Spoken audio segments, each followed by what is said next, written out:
So often when I'm talking to people about marketing, maybe it's a new customer or a prospect, I often talk about this sort of oversubscribed marketing model.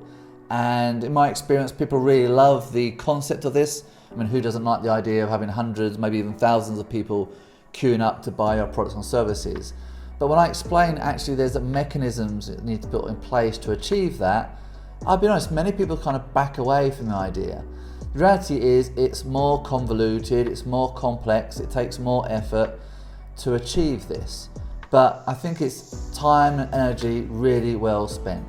So in a normal sort of transaction, the seller is trying to prove and demonstrate why their products or services are so desirable, and all the power is with the buyer, right? And the seller is just doing everything they can to basically say buy me, buy me. With the oversubscribed model, we're trying to flip that sort of transaction and energy around 180 degrees. We're basically saying this is a really awesome service, a really good product or service. We think it's great for you. If you want it, then great. If it's not, no problem.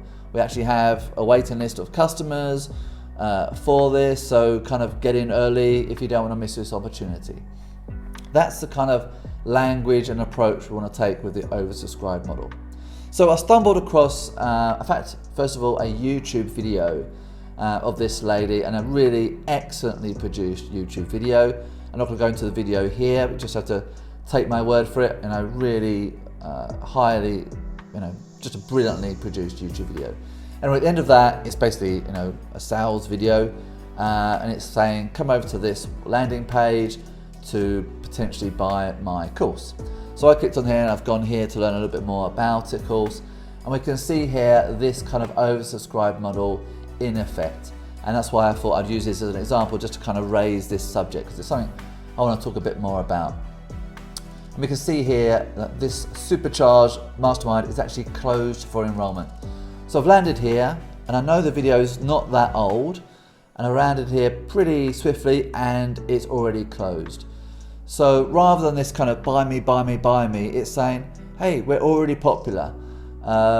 If you are interested in this, then by all means sort of go through the web page, learn a little bit more about it, and then we've got a classic EOI form at the end, an expression of interest form. So if I'm interested in this, I'm going to have to hand over my name and email details to her, and of course she's going to build up a list of hundreds, maybe thousands of prospects. And note that there's not even any idea of price point on this page at all. And then she's going to go back to them and say, hey, this product's going to become available in a week's time. If you're still interested, let me know. All these kind of qualifications. So a lot more sort of procedures and almost barriers and hurdles between now and the purchase. That's why it's more complicated to actually do that. But there's massive benefit in doing it. And I think this is one of the better examples I've seen that of this in action.